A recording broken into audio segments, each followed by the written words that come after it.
As I just explained on my x.com/WADES2ND, gravity cannot be caused by magnetic fields because the moon has no magnetic field. The Earth has a powerful magnetic field. I explained this in my audio from the 15th. I was halting a lot. I'll be halting today. I just watched a video of Peter Higgs accepting the Nobel Prize, and he halts a lot in his talking too. Just look up Peter Higgs, who discovered the God particle, Higgs boson, and watch the video of him after he had won the Nobel Prize. He halts a lot in his speech. So sometimes thinkers do that. The only physicist I've seen that has a grasp of both the physics and the mathematics side of things that can seamlessly talk was Richard Feynman. And he admitted that if you think you know quantum physics, then you're wrong. So he's even saying that about himself. So he was the most well-versed in both. He could seamlessly talk about both. I've never seen anybody else that understood both. But he's gone, but he's still one of the most brilliant people that existed. And, people will be going back to watch what he said for a long period of time. And he's one of the guys, other than Einstein and Isaac Newton, that claimed that light was a particle. Both Einstein and Richard Feynman agreed that light is both a particle and a wave. So what I was explaining about the moon and the Earth, since the gravitation of the moon is the same, you can calculate it using the same formula, the 6.67 gravitational constant that you use for the Earth. That means that the electromagnetic fields do not account for gravity. Gravity is accounted for in another way. So my collective magnetism is again saying that all electrons and all protons are attracting each other from each object, just like a magnet of the opposite do. But there are still individual charges in each object, whether it's the Earth, the moon, an asteroid, whatever. They all have atoms. They all have molecules made of positive charges and negative charges. If you collectively add all of those together on two columns, you have the positive and the negative for each object, then you have the attractive force of that object. There are other forces that have to be accounted for in that. Obviously, friction and all other inertia and all other forces need to be accounted for within that. And then that force is also spread out. It's not only spread out across the circumference or diameter or surface area or volume of the Earth or the moon. It is also spread out to all other objects in every direction, including what I'm proposing as the ether that only exists around centers of mass, the galaxies, Earth, galaxies, planets, stars. It is being pulled against that too, because, as I've said, a photon cannot be a massless particle because E equals mc squared prohibits that. It has energy, therefore it has mass. It may be an undetectable mass for us. It may be so small we cannot measure it, but a photon must have mass according to E equals mc squared. That's a lot. I don't understand why a lot of physicists are missing that.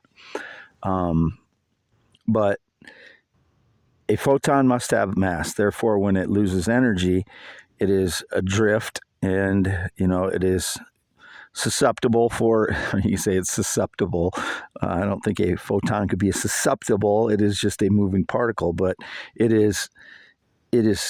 can be then captured by the gravitational field of a galaxy or even a planet or a star once it loses enough energy. But mostly I'm focusing on the galaxy, collecting that and sharing that mass and energy across the universe. And that's why there is no expansion.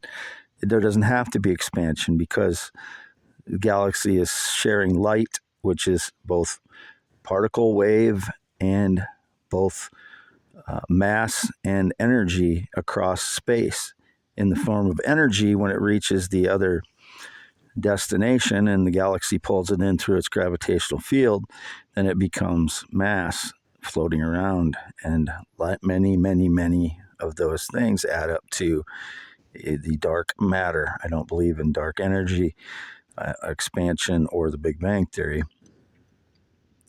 But it's funny how we're given all of these things that are right here, the moon with no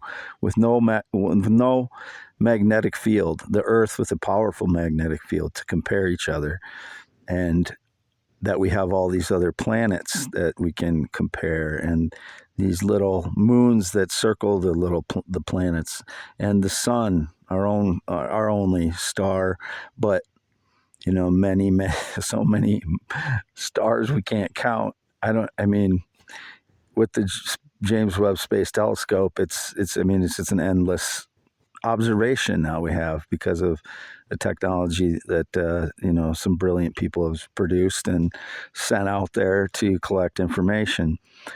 But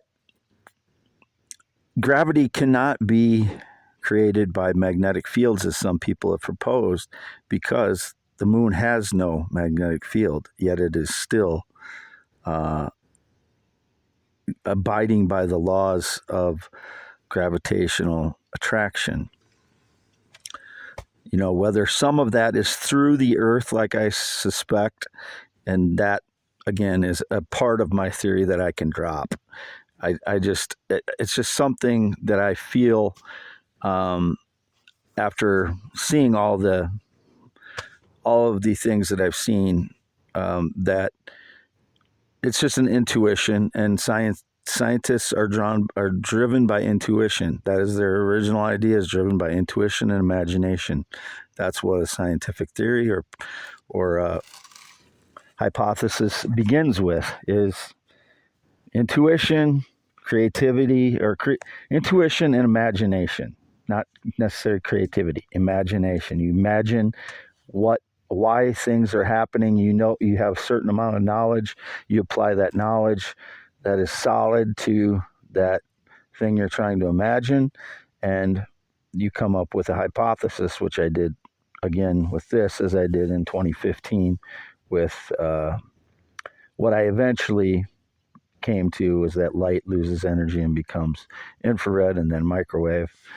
And that then the experiment that I devised with the water tank 30 meters deep with red light, or 90 meters deep with white light, that the white light will dissipate by the time it gets down to the red object that you lower down there. You lower the red object until it no longer reflects the light, and then you measure the infrared above and below it, and different places above it and several places below it as well would be good. Then you get a good idea of when that infrared is appearing as it dissipates through the water. That is my theory. That is my experiment that will disprove the Big Bang Theory. If that experiment is repeated several times with people that are not Big Bang theorists, and separately with people that are not Big Bang theorists, I believe very, very strongly that theory is correct and the Big Bang Theory is incorrect. From what all of the patterns that I've seen through physics and astronomy through my 52 years of life. And I did take astronomy, and I got a B plus, I think, in it, or B so B or B plus, B minus, whatever it was, in 1992, and I took several physics courses too. But that's not even relevant here. The relevancy is the science, as Richard Feynman said in the quote that I put on both my x.com/WADES2ND and youtube.com/at IAMWADEHEINEMN. You first take a guess. That's the most brilliant mind we've seen in the last 50 to 100 years in physics, Richard Feynman. And you're not going to get many people that disagree with that, even though he was seen as kind of a buffoon at times. That's just his personality. That's not his mind. That's not how he thinks. It's obvious. He's proven over and over again how brilliant he is.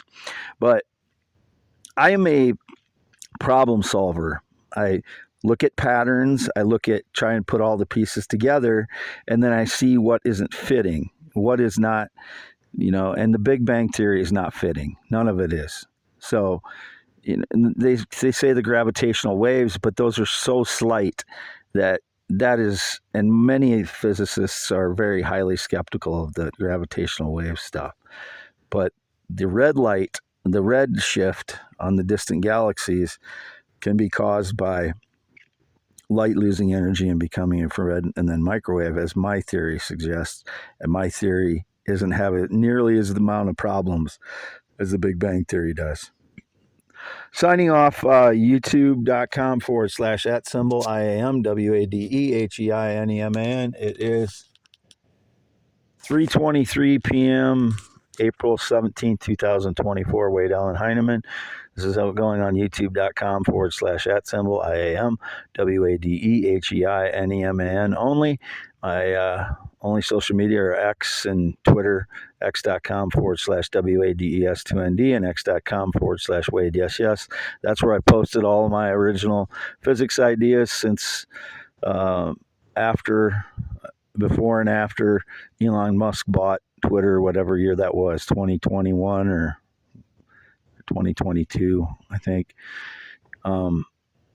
It's just, I just continue to do the same thing. So there is no Facebook account that I've used in 3 years. There's no other social media. I've never used TikTok. This is the only place I've been posting is X and YouTube. Wade Allen Heinemann, 52 years old, born 11/4/71, natural male, heterosexual, circumcised 1971, never been gay or LGBTQIA, never been with a male, transgender child, sexually romantic, and they never would be.